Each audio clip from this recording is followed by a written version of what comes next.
भारत दुनिया में सबसे तेजी से आगे बढ़ती अर्थव्यवस्था बना हुआ है और ये तमगा आगे भी देश के सिर सजा रह सकता है।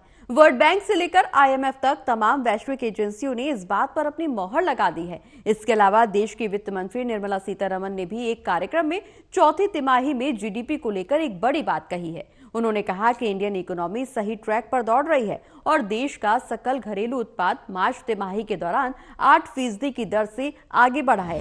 दरअसल कोविड के बाद से भारत ने इकोनॉमिक पर जो रफ्तार पकड़ी है उसे मैच करना तो दूर, उसके आसपास तक पहुंचना भी दुनिया के तमाम बड़े देशों के लिए मुश्किल साबित हो रहा है। चीन हो या फिर अमेरिका या यूरोप का कोई दूसरा देश भारत की रफ्तार का कायल हो चुका है। वित्त वर्ष 2024 में देश की ग्रोथ रेट 7.6% देखने को मिली थी।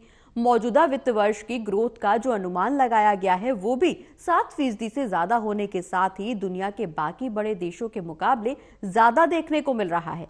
इंडियन रेटिंग एंड रिसर्च की ओर से भारत की इकोनॉमिक रफ्तार के अनुमान को बढ़ाकर 7% से ऊपर कर दिया गया है।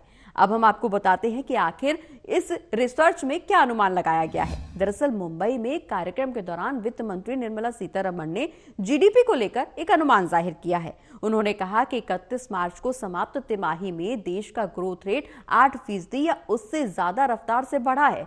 वित्त मंत्री ने उम्मीद ये जताई है कि चौथी तिमाही में भी भारत का जीडीपी 8 या इससे ज्यादा ही रहेगा। इसी तरह वित्त वर्ष 2023-24 में जीडीपी में औसत वृद्धि 8% से ज्यादा हुई। गौरतलब है कि बीती तीसरी तिमाही में इंडियन इकोनॉमी 8% से ज्यादा की रफ्तार से आगे बढ़ी थी।